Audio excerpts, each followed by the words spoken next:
Still to come, The Crown's Meg Bellamy and Harry Potter actor Tom Felton will be telling us about their new play, which charts the incredible events that led to the creation of IVF.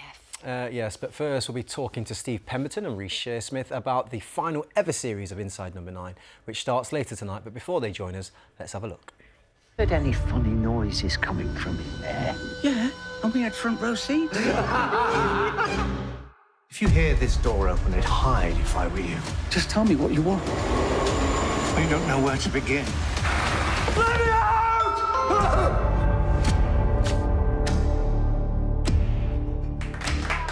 Please welcome Steve Pemberton and Reece Shearsmith.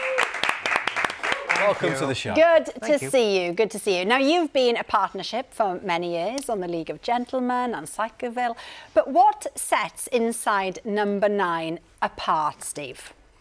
Not a lot. We've downplayed it. Okay.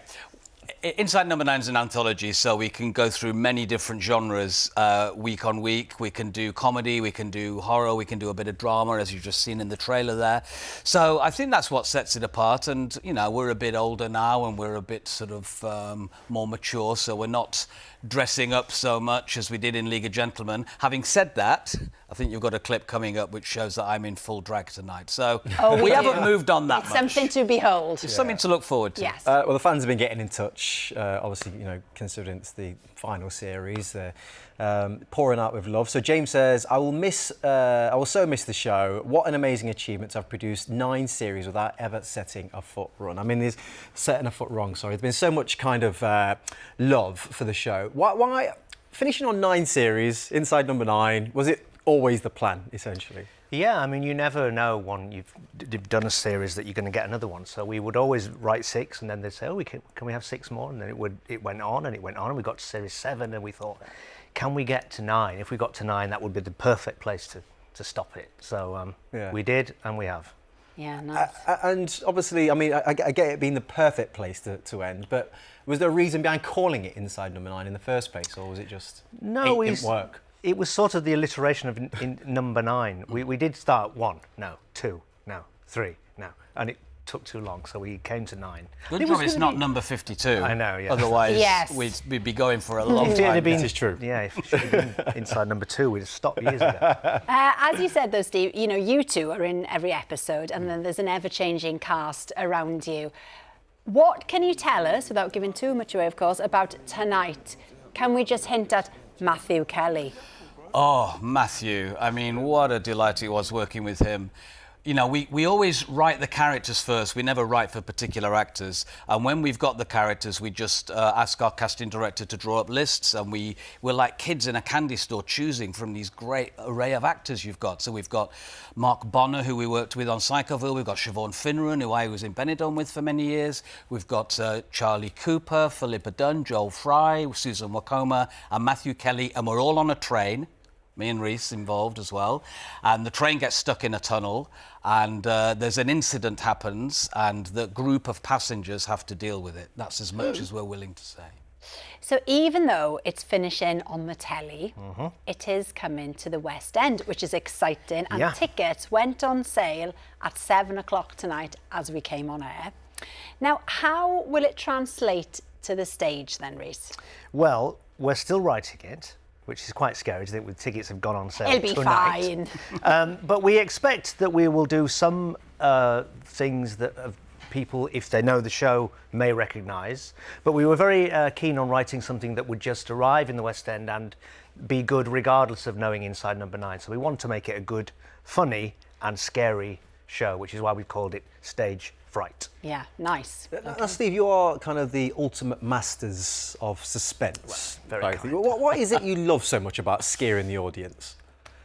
I think scaring an audience, especially in a theatre, is really exciting. It's a bit like comedy in a theatre where you're in a shared environment and everyone's laughing together. It has a very different impact to watching stuff at home. And similarly with horror, everyone in a theatre loves to have a scare together. And there's something about both those things. It's the release you get at the end. With comedy, you get the release of the laughter, and with horror, you get the release of the scream. So we hope to hear screams and laughter when we do our stage It show. works well in a theatre, doesn't it? A bit of a scare. A collective scare is good. And it's not done very often, but when it's done well, it's a really exciting and memorable night. Yeah. And I've got to ask you while we've got you, Steve, as well, because you're on our screens right now in Taskmaster. Yeah.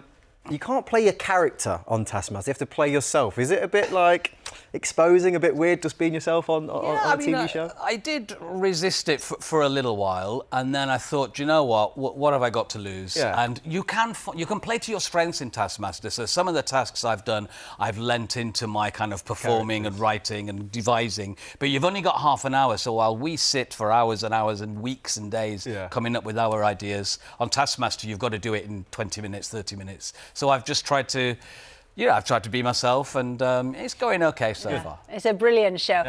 Reece and Steve, thank you so much. Inside Number 9, Stage Fright will be on at the Wyndham's Theatre in London from January next year, and the TV series starts tonight, 10 o'clock on BBC Two and iPlayer. Yes, and all previous episodes are also available to watch on iPlayer too.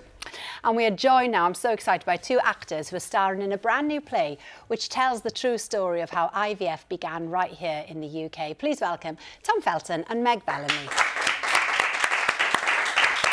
Welcome, guys. Yeah, welcome both. So the play is called A Child of Science, and you play the pioneers who started IVF in this country. So go on then, Tom. Who are you then to begin? Well, there were 3 pioneers. Robert Edwards is the character that I'm playing, who he's a geneticist who really was the sort of starter, but didn't really, didn't manage to go much further without introducing the lovely Jean Purdy and Dr. Steptoe, the other doctor, that pioneered it not overnight, as I sort of imagined it growing up, but over decades of research and hundreds of courageous women and tests being done to be able to get to the point where we are now, where over, I think it's 12 million babies have been born via IVF. So it's an incredible story that I knew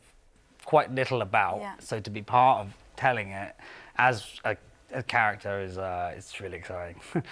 So Meg, tell us a bit about your character and the crucial part that she played in the story. Yeah, well, I play Jean Purdy, and it was interesting kind of researching her.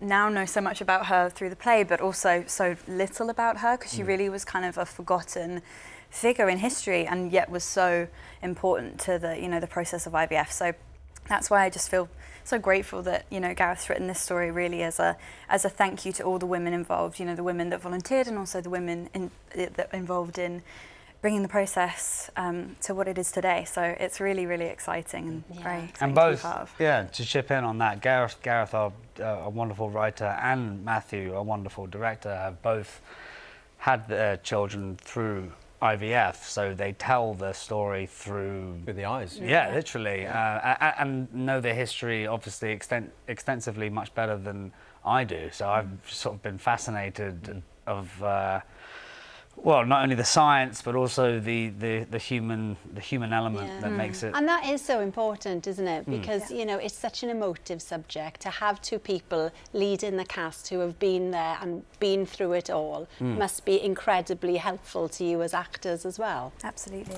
Yes. We have had so many messages on this subject. So let's start with Ella Joy. She says, I'm an IVF baby made in Newcastle. I now work in Newcastle as a master's student midwife and have met some wonderful families helped by IVF. So we've got a picture of Ella Joy as a baby. Here it is. And ta-da! Here she is as a midwife. Unbelievable. Isn't that nice? Incredible. We've got another one here from Amy. She says, our daughter Imogen was an IVF baby born over 10 years ago at Christmas. She was born at 35 weeks, so she was an early present for me and my husband. Oh, and you mentioned, she's such a little pudding, Imogen. And you mentioned earlier on as well that, it's about the women really who went through these trials. Really scary in the 70s, not really sure what they were signing up to. And the play really is a sort of a love letter to all of those people who were brave enough to move this science forward, isn't it? Yeah, absolutely. I mean, at the time there were these crazy kind of tabloid slogans coming out about, Franken babies and test tube babies. So, of course, if that's the only opportunity or this new, option for you if you can't have children and want to have children. But then there's also that kind of side of it that everybody's super skeptical about. It must have been super daunting. But the desperation was the unnerving. same then as it is now, isn't it? I suppose. Yes, it was a wonderful time where I just assumed that it had always been available to women or for parents that couldn't have children, but it was so recent.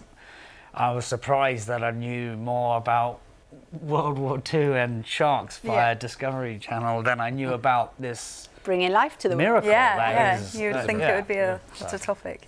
Now, Meg, this is your first stage role, but your first TV role was playing Catherine, the Princess of Wales in The Crown. What about that for your first role, by the way? Amazing. How did that come about then? How did it come about, that role? Gosh, so it was an open call on Twitter. I sort of followed loads of casting directors, in the hope that maybe some sort of miracle would happen. And it kind of did. So it was just, casting for someone around 19, and I was at the time, to play her, and I wanted to be an actress, so of course, you don't have anything to lose. And then it was kind of 6 months later, lots of auditions later, and it finally happened. So very crazy, but I just can't believe it, and I'm very grateful because that's kind of allowed me to put my foot in the door. Wasn't you at work when you kind of received the news as to kind of, where was you again? Legoland. Legoland. But I just pop back to work, start scanning again. Come on in. Yeah, it was Do we have the crazy. picture? I used to work as like a mascot kind of character, and I was in a snake. It was pretty cool, and I got the phone call. Love it. In said snake. And then she went back to work. And they have As to a pretend snake. that everything's normal because obviously you can't tell anyone. Great story though for an aspiring silence. actor. You can see Tom and Meg in A Child of Science at Bristol Old Vic from the 5th of June to the 6th of July. Now, as we said earlier, it's David Attenborough's birthday today, and we've had lots of messages for him. Tons. So Helen says, wishing Sir David a very happy 98th birthday. Thank you for all the joy, knowledge and very important messages about the natural world you bring us. And Stephen says, I watched you with my granddad as a boy. Now my grandson watches you with me, wishing him a very happy birthday. Lovely. Amazing. And if you want to see Sir David doing what he does best, you can watch Dinosaurs The Final Day with David Attenborough starting any minute now on BBC 4 and iPlayer, followed by Attenborough at 90 at 9 o'clock. Yeah, well, that's it for tonight. It is. Thank you to all of our guests. It's been an absolute pleasure. Thank you. Thank you so much. I will be here tomorrow with Roman, and joining us will be mother and son combo. I'm really excited. Yeah, it's a big one. Elizabeth and Damien Hurley, amazing. Plus the stars of BBC Drama, The Responder, Martin Freeman and Adeleo Adedeo. Have a lovely evening. Bye-bye. Good night.